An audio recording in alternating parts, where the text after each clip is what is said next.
Le Seigneur soit avec vous. Évangile de Jésus-Christ selon saint Marc.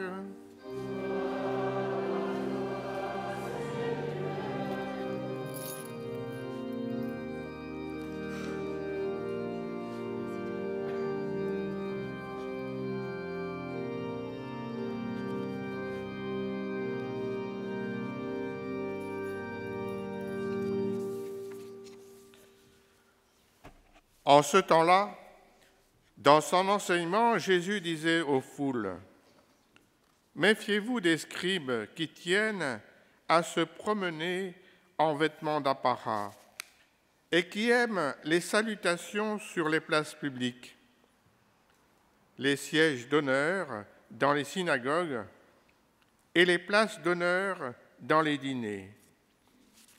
Ils dévorent les biens des veuves et pour l'apparence, ils font de longues prières. Ils seront d'autant plus sévèrement jugés. » Jésus s'était assis dans le temple, en face de la salle du trésor, et regardait comment la foule y mettait de l'argent. Beaucoup de riches y mettaient de grosses sommes. Une pauvre veuve s'avança et mit 2 petites pièces de monnaie. Jésus appela ses disciples et leur déclara : « Amen, je vous le dis, cette pauvre veuve a mis dans le trésor plus que tous les autres, car tous, ils ont pris sur leur superflu, mais elle a pris sur son indigence. Elle a mis tout ce qu'elle possédait, tout ce qu'elle avait pour vivre. » Acclamons la parole de Dieu. Louange à toi, Seigneur Jésus.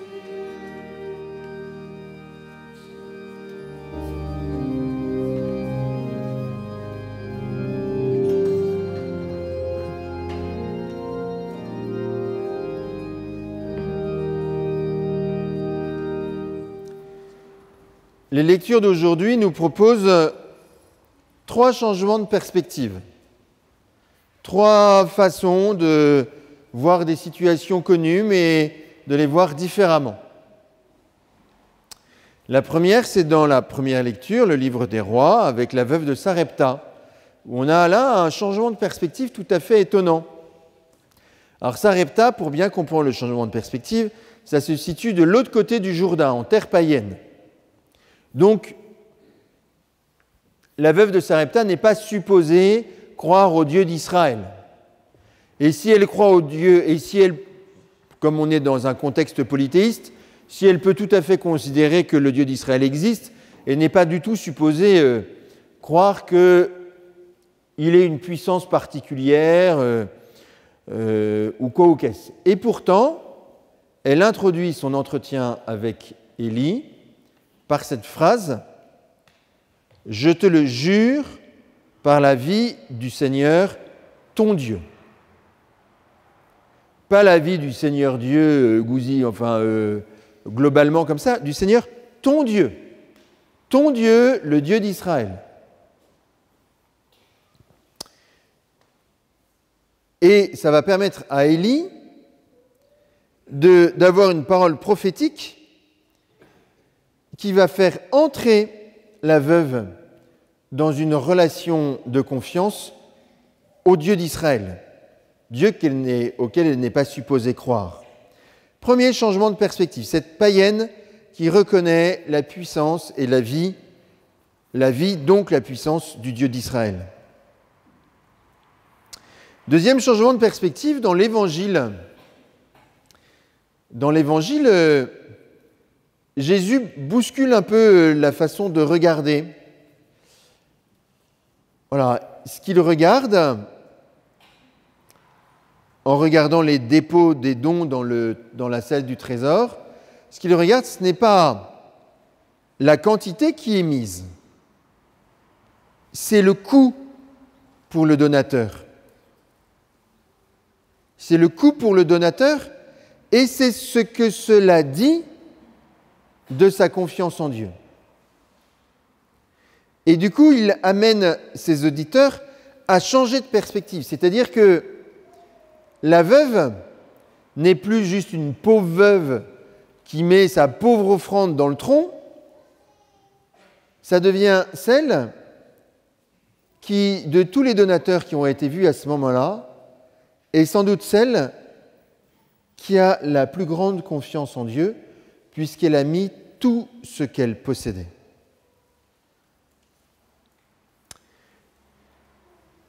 Et en manifestant en permettant ce changement de perspective, Jésus fait découvrir à ses auditeurs qu'elle vit déjà de la confiance en Dieu et d'une confiance en Dieu qui est grande. Troisième changement de perspective, la lettre aux Hébreux. La lettre aux Hébreux. Alors, la lettre aux Hébreux, ça fait plusieurs dimanches qu'on l'entend. C'est une grande méditation sur toute l'histoire du salut, voilà, très bien, et puis qui essaye un peu de rentrer dans la logique divine qui a présidé à toute cette histoire. Alors la façon dont l'auteur présente l'histoire du salut, moi, me fait toujours un peu sourire, parce qu'on a l'impression que Dieu a fait des essais, voilà, et puis comme ça ne marchait pas, il essayait un autre truc après, et puis voilà, donc moi je l'imagine dans son laboratoire du paradis, en se grattant la tête et en se disant « Alors, qu'est-ce que je n'ai pas encore trouvé? Qu'est-ce que je n'ai pas encore fait et qu'il faudrait que je fasse parce qu'il n'y a rien à faire, ça ne marche pas, quoi. » Ça ne marche pas parce que, de fait, les grands prêtres sont pécheurs. Et donc, comme ils sont pécheurs, ils doivent offrir des sacrifices, enfin blabla. Vous relirez la lettre aux Hébreux. Donc, il y a une espèce de chaîne de sacrifices pour le rachat des péchés qui ne s'interrompt jamais parce que, de toute façon, comme les sacrifices sont offerts par des pécheurs qui doivent racheter leurs propres péchés, enfin bref, on ne va plus avoir assez de bœufs, d'agneaux, etc. pour racheter tout ça parce que ça va... Voilà, ça ne marche pas. Donc, il faut trouver un truc qui fonctionne. Et la lettre aux Hébreux nous indique que, la façon dont il le dit, que Dieu a changé de perspective. En fait, l'homme n'arrive pas à faire confiance à Dieu. Il n'y arrive pas. Il n'arrive pas à aller vers Dieu. Il n'y a rien à faire. Il offre plein de sacrifices, etc., etc. Ça ne marche pas. Alors Dieu inverse la perspective. Et c'est tout le mystère de l'incarnation. C'est lui qui descend vers l'homme. Le Fils de Dieu s'est incarné en Jésus-Christ. Et du coup, il n'y a pas besoin d'offrir 14 milliards de sacrifices. À partir du moment où Dieu, lui-même, en la personne de Jésus, s'est offert en sacrifice, où celui qui n'a jamais péché a pris sur lui tous les péchés du monde, un seul sacrifice suffit.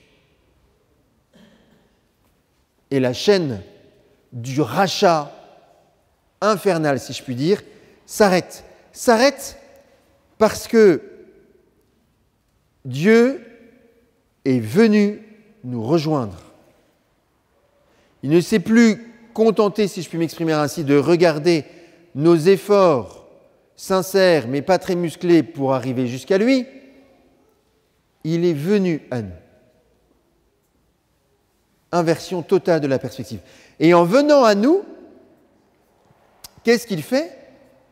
Eh bien, il nous rend accessible la confiance en lui.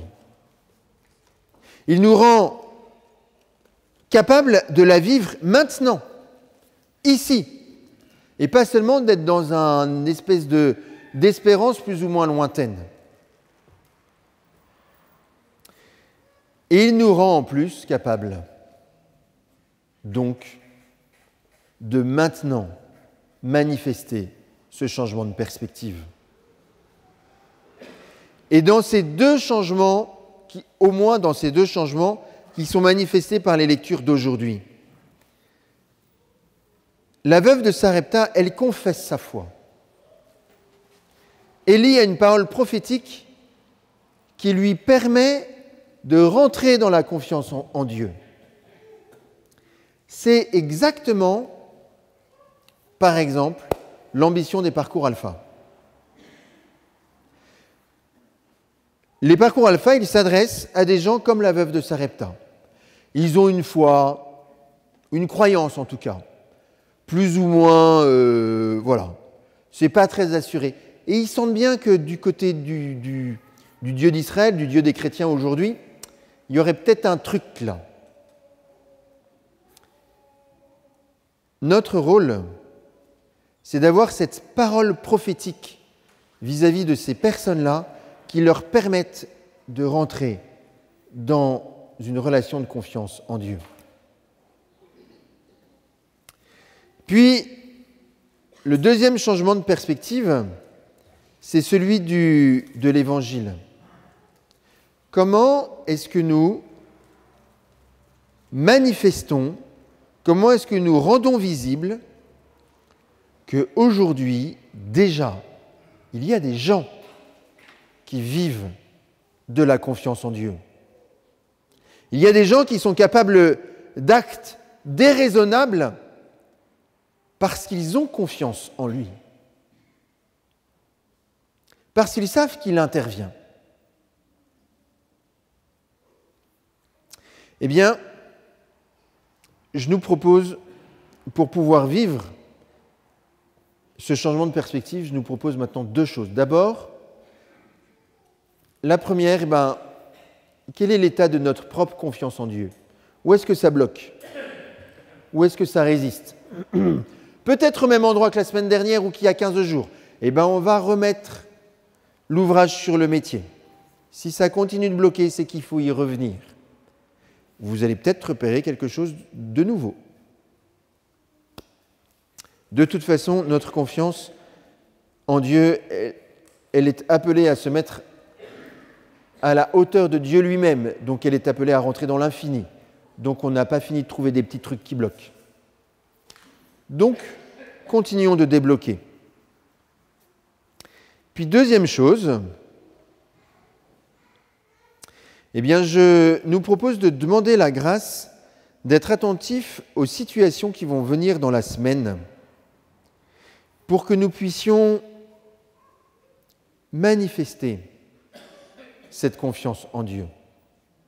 Que nous sachions la voir et que nous sachions la faire reconnaître à nos auditeurs, à ceux qui sont avec nous à ce moment-là.